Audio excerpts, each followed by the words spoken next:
1h e 54 minutos, estamos de volta. Você que ligou a televisão agora, chegou em casa agora, nós estamos conversando com o...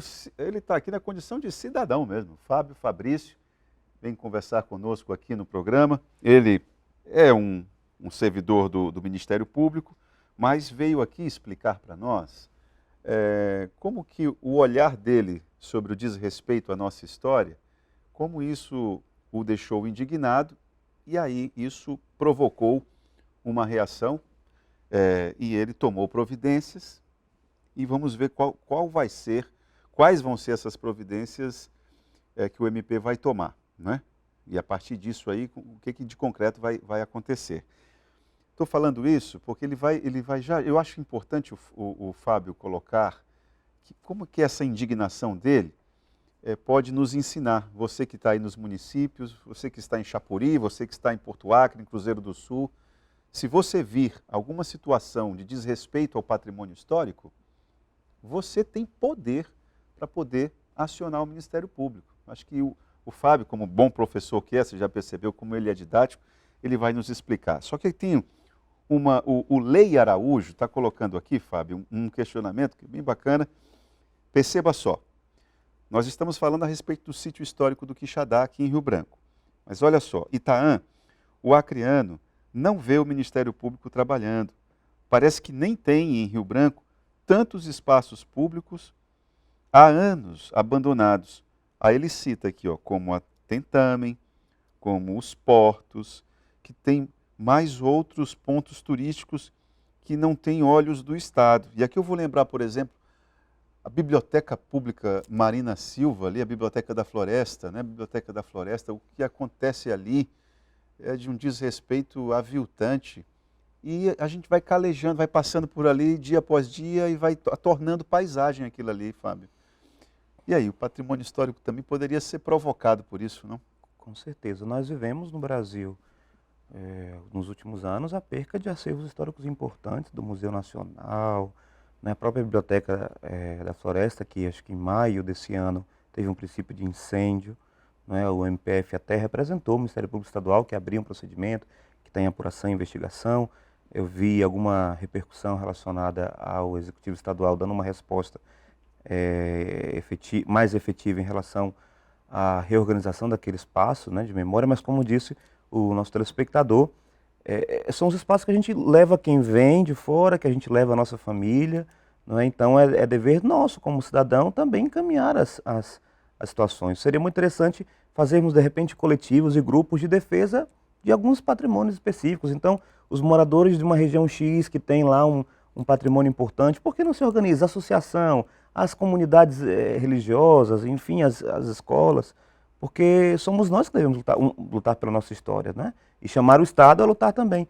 Há uma Emília Viotti, que é uma historiadora, que diz: um povo sem história, sem memória é um povo sem história, né? E um povo sem história está fadado a repetir os mesmos erros do passado, né?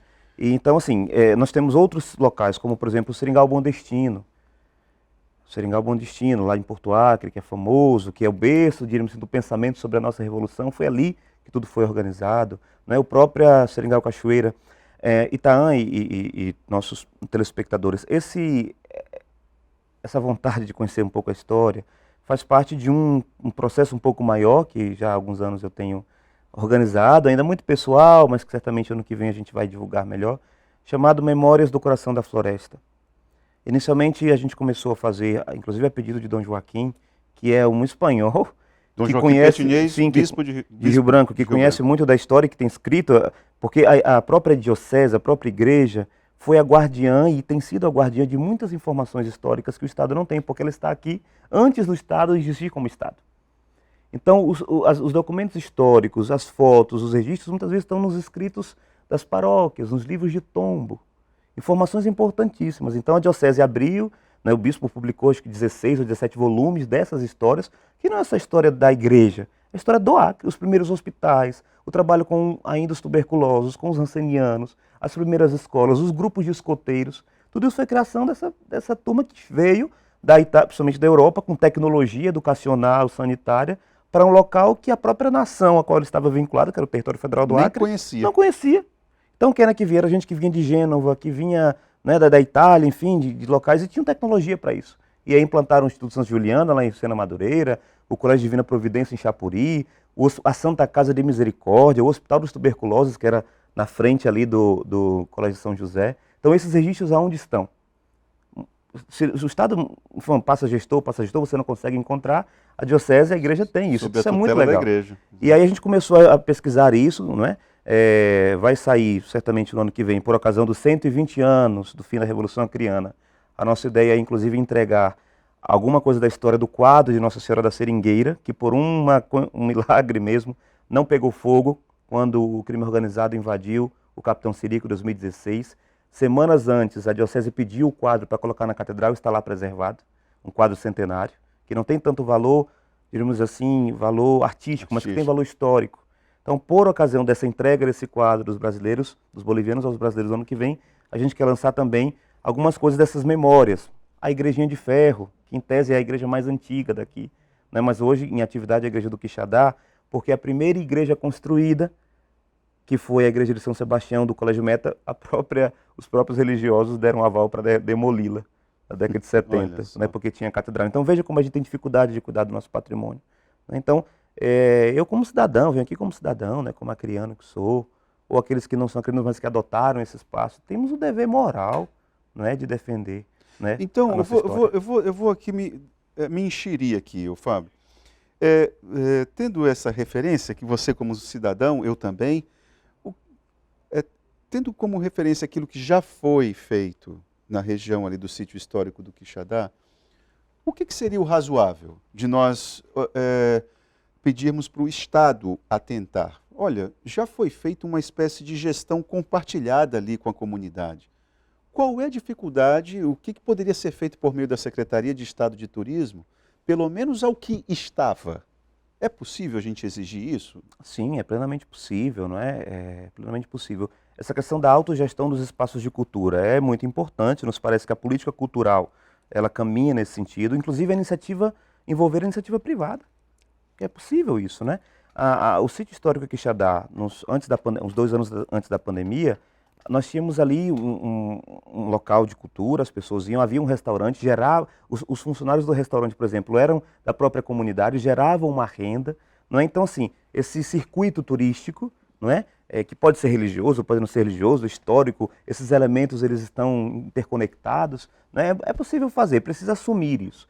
Nós sabemos que o Acre já teve órgãos o controle social de cultura muito bem organizado, o Conselho Municipal, o Conselho Estadual, um sistema de cultura, um fundo de cultura, que a gente sabe que ainda funciona para projetos, enfim, mas a gente precisa, como sociedade, fortalecer. Acho que essa questão da gestão cultural compartilhada é muito importante com a comunidade, porque quem está no dia a dia são eles. Dava gosto, Itaã, de ver quando você chegava no Quixadá e quem estava explicando o que era cada coisa eram as pessoas que moravam lá. Sim. E diz assim, o meu avô trabalhou aqui, o meu tio foi o padre peregrino, não é? E hoje eu estou aqui e o meu filho estuda na escola. O Quixadá tinha escola, tinha posto de saúde.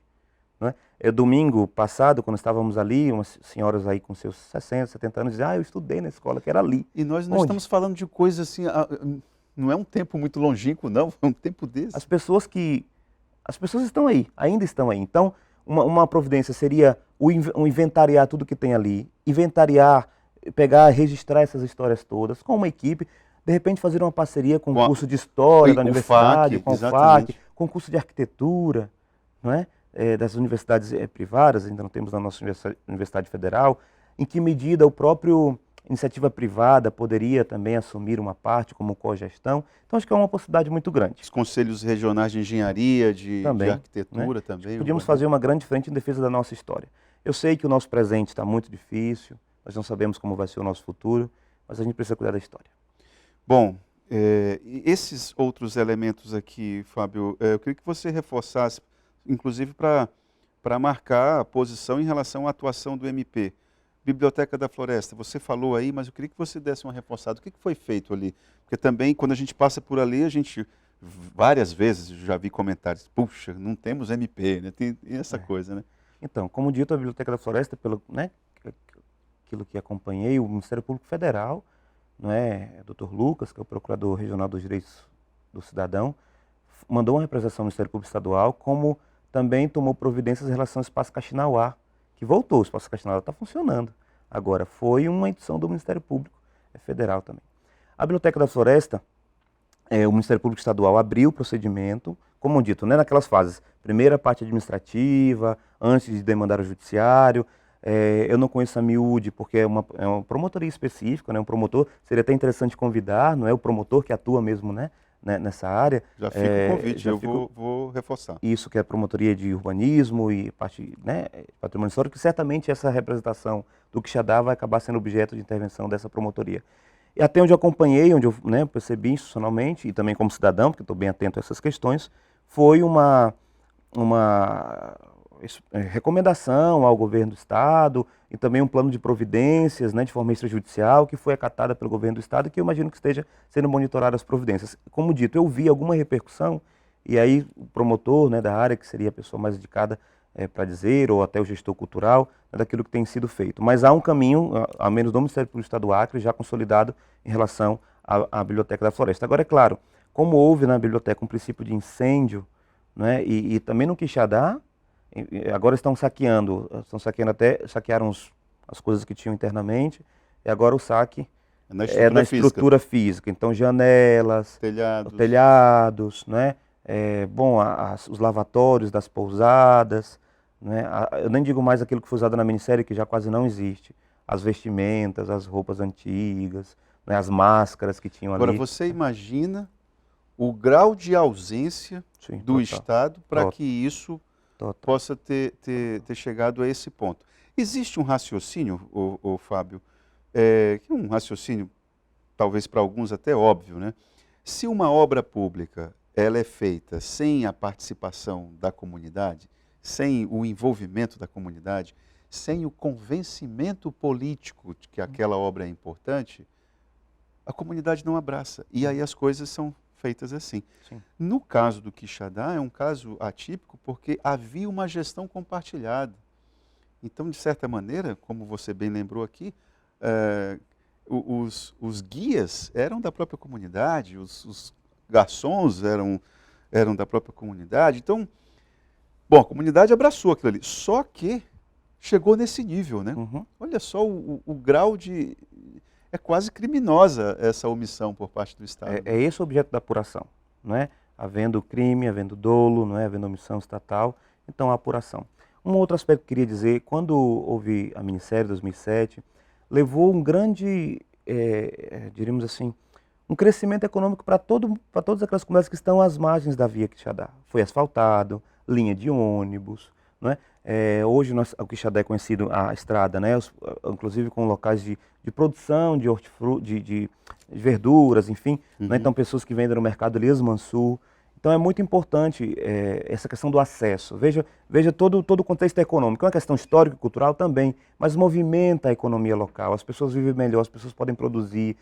Não precisa estar só lá no sítio histórico. Quem está no caminho vai ter ali uma venda, vai poder oferecer uma verdura, vai vender o seu queijo. Então, veja como é um aspecto de vivência da comunidade, né? De uma economia solidária, participativa e criativa, que inaugura elementos aí do cuidado histórico, da vinculação afetiva, da dimensão da espiritualidade, né? Nesse caso específico, da Capelinha do Quixadá, mas os elementos da própria cultura como um todo de um povo. É isso. Fábio, muito obrigado pela tua vinda aqui. O Gazeta Entrevista, quando você tiver qualquer movimentação nesse processo, saiba que isso aqui nos interessa. Tá bom? Obrigado, estamos à disposição sempre. Muito obrigado, Fábio. Vamos para o intervalo e já voltamos com o Gazeta Entrevista.